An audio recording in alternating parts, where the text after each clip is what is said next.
আজ বিধানসভায় customs amendment bill পাশ করা নিয়ে উদ্যোগের সঙ্গে বিতর্কে টক্কর দিতে দেখা গেল কংগ্রেস বিধায়ক গোপাল চন্দ্র রায়কে।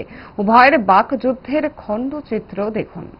আমি চেষ্টা করেছিলাম দাঁড়াতে, আগেও দুইটা বিল আপনি পাস করে দিয়েছেন।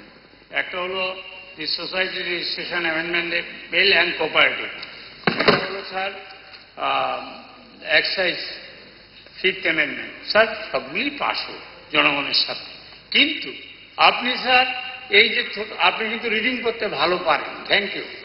সবগুলি রিডিং করে পাস পাস পাস পাস। আমাদেরও একটা বক্তব্য আছে, আমাদের জনগণ পাঠিয়েছে for the interest of the people.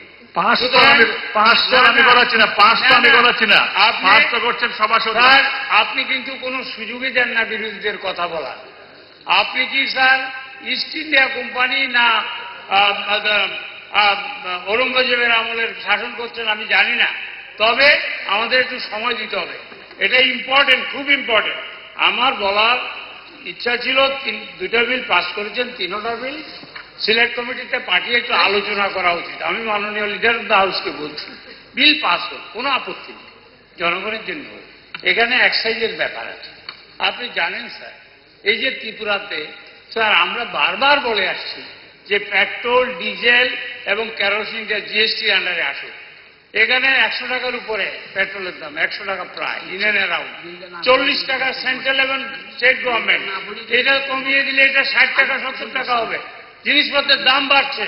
এখানে এসেনশিয়াল কমোডিটি অ্যাক্টের কথা বলেছে সরকার। কয়টা কেস কোর্টে পাঠিয়েছে, কয়টা কেস সিবিআই ইডিকে পাঠিয়েছে, কিছুই পাঠায়নি।